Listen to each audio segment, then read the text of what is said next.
Hello and welcome to part 3 of this editing series, where we're going to talk about the walls and floor of editing. And as I'll explain, those walls and floor of editing are psychic distance, resist the urge to explain, and show don't tell. So when I first started editing my current novel, my Viking book, I got beta readers for the first time, and they were all like, oh, you don't do any of these. You don't do psychic distance, you tell instead of show, and you explain everything. And I thought, what is going on? I thought I knew how to write, and suddenly I don't. So this was just a year ago, or 2. I can't remember which anymore, but I think it was 2 years ago when I had no clue what any of these things were. And once I learned, it was really eye-opening to my writing, my editing, my storytelling in general. So I hope these will be beneficial to you, and I highly suggest diving deeper into them than I'm going to be discussing right now. And just as a disclaimer, be cautious when you're using them. Don't go overboard, because people will say, oh, you gotta do the closest psychic distance, or you need to show everything instead of tell everything. You need to not explain anything at all. That's not true. There are times when you'll need to do some of those things, and there's nothing wrong with that. So just bear that in mind, and also bear in mind that this is my take on these things, and so feel free to tell me in the comments if something I said isn't right or accurate, or like, hey, you need to do a little more research on this, because since I've learned about it only 2 years ago, I would say I'm not an expert on it, I'm definitely not, but I will try my best to explain it in an easy to understand way. So, the first thing is psychic distance. So, have you ever read a book where you feel really close to the character, like you are experiencing their emotions, you're experiencing their thoughts and their reactions, like internal things that we can't normally see in other people, but then in another book, you feel like you're just witnessing the events and you're watching the main characters over there.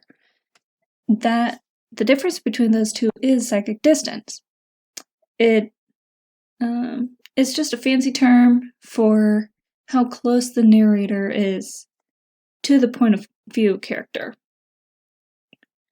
And so the first example with feeling the emotions and all this stuff of the main character, that's a close psychic distance, where you're essentially in the main character's head, and everything that they're processing, everything that they see or experience is then given to you through their lens, basically. But then a far psychic distance is viewed more from the narrator's perspective, and we can see some of the main character's emotions and whatnot, but it won't be as vibrant or like as if, yes, this is from the main character. We're being more told about the main character's reactions and stuff.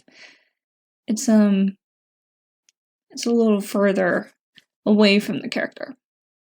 So a great breakdown of this is in John Gardner's book, The Art of Fiction, which I haven't read, but I've read different snippets of it, and different authors have said so much about it.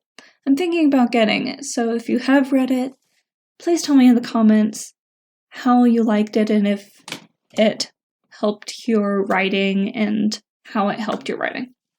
So, with psychic distance, John Gardner breaks it down into 5 levels. So the first one, he has example sentences for all of these. The first one is, it was winter of the year 1853.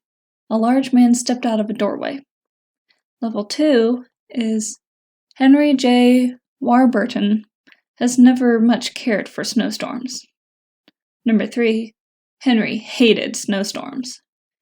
Number 4, God, how he hated these damn snowstorms. Number 5, snow under your collar, down inside your shoes, freezing and plugging up your miserable soul. So, for me, when I read lists like that show levels of psychic distance, it makes me think of a camera, you know? So in number 1, pull it up again here. Number 1, we have a wide shot. We see that it's wintertime. We're told that it's a certain year. And we might see like a building with a doorway and a man stepping out. That's the furthest psychic distance. But then in number 2, we kind of zoom in a little bit. So we see kind of what the large man, Henry, thinks about snowstorms, that he doesn't really care for them. And then we zoom even closer in number 3, and we see that he hates them. And then in number 4, we're so close that we get his language. We can see how he talks. And so we're inside the character's head now, but it's not his raw thoughts. It's been filtered and smoothed out by the narrator. That's kind of what number 4 feels like. The number 5 is just the straight, raw stuff that's running through the main character's head. And so those are the 5 levels of psychic distance. And you can see how it gives us a lot to work with. And with these levels, you don't want to just choose one and stick with it through your entire book. That would be boring. Especially if you're working with level 1 or 2 of psychic distance, that will get boring very quickly. And so I'm not saying there's anything bad with any of these levels. There's nothing wrong with any of these. It's kind of like a certain seasoning in food. If you use it for every single meal and that's all you taste for every single meal, it's gonna get boring, isn't it? We have a couple meals in our family that feel like the same thing, and so we space them out a lot. And in between those meals, we have different ones that taste differently, and so it adds variety. Same with writing. You need to have a variety of these in your writing. But of course, it should be select. You should have a few that you're working with. Not just like randomly throw them in there for some spice, you know. So, and the interesting thing about psychic distance is that the classic books tend to have 1 or 2, maybe 3, but then the modern ones have numbers 4 and 5, or 3. They have more of a closer psychic distance than the classical ones, which I find very interesting. Depending on how old the classics are, like if it's one of Jane Austen's works, I've read some of hers and I've noticed that it does stick with 1, 2, or 3, mostly number 2, where we get the main, like the point of view characters' thoughts a little bit, but it's mostly being told by the narrator. Nothing wrong with that. And then newer classics like The Lord of the Rings, which I recently finished rereading, love them, and also Narnia. Those 2 are a little closer sometimes than the older classics. Narnia, especially, Lewis goes between, let me see, he goes between 3 and 4. 4 is kind of rare for him, so like mostly 3 in his novels. And so how many different levels you use will vary from author to author, and it's based on your style and your preferences, things of that sort. So, for example, I grew up reading a lot of the classics, a lot of older books, and so I naturally have a farther psychic distance, which drives my modern readers crazy. but but now that I've learned a little bit over the years about different psychic distance, I've tried to incorporate some closer distance, which I don't know of a better way of saying it right now, a closer distance. And I have noticed a difference in my writing. So, whatever you're comfortable with, whatever your story needs, some stories are really, really, really close. Some of them are written almost exclusively in level 5. I don't recommend doing that all the time. I don't recommend doing number 1 all the time. It solely has to do with how close you want your book to be, what your goals are, what your style is, and really your preferences too. I would caution you to don't stick with the same one for the entire book, and don't go crazy throwing them all in there just because you want to. So, enough of psychic distance. We are moving on to show don't tell.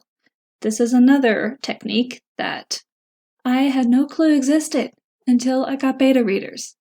And they were all over me. They were like, you are telling all these things, you're not showing them. And I was just like, what? Do I need to show every single detail? No, I don't. I can choose to tell if I want. But what show don't tell is trying to get across is that instead of saying he was angry, she was happy, they were nervous, instead of saying those just straight on, try to use some body language, some clues that the readers can pick up and say, hey, he just did this, that must mean he's angry. So let the reader read between the lines of your text. That's basically what showing does. It is a very powerful tool to make your story hit harder. It creates subtext. And readers love that because they can understand things and find it for themselves. And sometimes they'll find things in your story that you didn't even know was there. And that is pretty special. 1 or 2 of my readers have said that, and that was one of the best things anyone has ever said about my story. That people can get out of your book what you didn't even dream of putting in there. That's all because of subtext, which is because of showing. So, like I said, use body language, use tone of voice. There are different ways to convey that in your writing. Use dialogue, actions, like if they're using like sharp and very like what's the word? Like almost clumsy, or like they're moving a lot, like and gesturing with their hands a lot, like that might mean they're angry or excited or something. So use a lot of those. And when it comes to your point of view character, try to use internal sensations such as like body heat, or like your stomach is like feels heavy, or your throat feels tight, or your head is pounding, or you just feel jittery because you're so excited or nervous or angry, things of that sort. Try to show the symptoms of the emotions that you're trying to convey without saying the emotion. I don't do that all the time. Sometimes I give the symptom, but then I also give the emotion, like, I think of an example. Like if a character is rubbing his chin thoughtfully. That's not a bad thing. But sometimes with things like that, you can just cut out the thoughtfully, because if they're talking and the character's rubbing his chin, it sounds like they're thinking, doesn't it? And so that's an example of where telling is not exactly the best thing for that moment. Of course, there are times when you should tell. For example, if there's a huge chunk of time that passes, you don't need to show every single moment of that time. Just say 3 days later. It's as easy as that. So, just like psychic distance, think about what your story needs. Think about what would make it easier for the readers in that portion of the story. So, don't overdo it, because I have seen a couple times where people have overdone show don't tell, where they elaborated on things that really could have just been said in one sentence instead of like a whole paragraph. So use judgment, use your own writer's instinct, because I've learned that that is the best way to tell if something needs to be a certain way, is follow your instincts. They're a lot better than you think they are. So, alright, last one. Resist the urge to explain. I kind of like the acronym for, not the acronym. I lost the word, but you know when you take a phrase and put it into one word instead of like saying the whole entire thing? It might be acronym. Why am I having a brain moment? I don't know. I've been having a lot of those lately, but the shortened version of resist the urge to explain is RUE, and I kind of laughed about that when I first found out, because it's kind of how I felt about it. It's like ruefully thinking about not explaining, you know. It's my own little thing there. But resist the urge to explain. It's very similar to show don't tell. So I find that a lot of writers, like we mentioned with show don't tell, they fall into the trap of explaining something, well, showing something, I mean, really well, and you get it, you can get it, but then they go and explain it just in case readers don't understand. And I came up with an example of this. It may or may not be very good because I just read it on the spot and didn't feel like trying to edit. I'm already editing a lot, so give me a break, please. So the example is, the door opened with a squeak. Papers flew from her hands and scattered about her as she turned. Her fingers turned cold when he entered the room, forehead creased and thick eyebrows down. "What are you doing?" he demanded. She opened her mouth and tried to speak, but no words could get past her tight, throbbing throat. She was frightened, terrified that he'd caught her in the act. So did you see that? The narrative shows the girl's fear that she was caught doing something she was not supposed to be. Hopefully you caught that. But if that wasn't enough, all the clues that I gave, I went ahead and just said she was terrified that she got caught in the act by this guy. And so that's what I mean by resist the urge to explain. Don't explain things you don't need to. And this can go for a lot of things, like explaining a character's emotion, like in that example. It can be for culture things too. Things of that sort, like anything that you just want to explain. Think for a moment. Do I really need to explain this? Or can I find a good way to show it and not explain it? See how it ties back to show don't tell. So not explaining also deepens subtext, which deepens your novel, which, if the reader reads your book over and over again, the book will grow with them because they see more and more because of all the subtext. And subtext comes from not telling and not explaining, letting the reader just get it.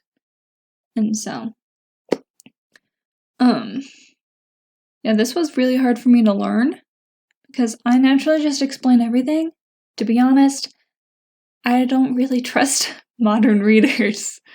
I just don't trust them in the way I should. So I just explain everything, thinking that they won't get it. But that is very patronizing to readers, and they don't like that, as I've learned. And so when I get rid of the explaining, and I just show what I'm trying to say, without the explanation afterwards or something, they say that, like, it hits them harder, like, the things that I'm trying to portray, they're like, wow, this is really deep, or, like, this works really well. So you have to just take that leap and trust your readers will understand what you're saying. So, highly recommend doing it. Oh, so, and if you're not sure if you should explain something or not, ask your beta readers, ask your critique partners. That's what they're there for. They're there to give you feedback on your work. And so, don't be afraid to ask them if you're not sure about something. Yeah. Just as a overall suggestion, if you were writing a book like I'm writing, I'm actually editing my Viking novel, and because it's set in the very, very, very early 1000s, in a culture that's very commonly portrayed wrong, you might need to explain little more than readers are comfortable with. And you might need to find creative ways to show the cultural aspects that you're probably very familiar with after all your research, but your readers are not familiar with them. So you have the responsibility of educating them in a nice way that they'll actually want to read. And so, yeah. Infodumps are another topic that I'm not going to get into here, but make sure you're showing as much as you can before you have to go and explain. Well, I hope that makes sense. I hope some of this was helpful. So, psychic distance, show, don't tell, and RUE are, I just called it RUE, resist the urge to explain, are interconnected, and you can't really change one without affecting the other. So these should be dealt with together, and that's why I put them all in step 3 of editing and leveling. In editing stages part 3. I'm trying to talk fast so that I'm not being really slow and boring like some people, and so I'm just tripping over my words. I can't talk that fast. Okay, so yeah, I hope this was helpful for you guys. I really enjoyed diving deeper into these topics and learning about it myself. So if you have any other explanations or examples that you would like to give, I'd love to hear them. I'm trying to get better at this myself, and so I and all the other people would very much appreciate your comments. So I will see you in part 4 of this series. Keep writing and stay creative. I'll see you next one. Bye.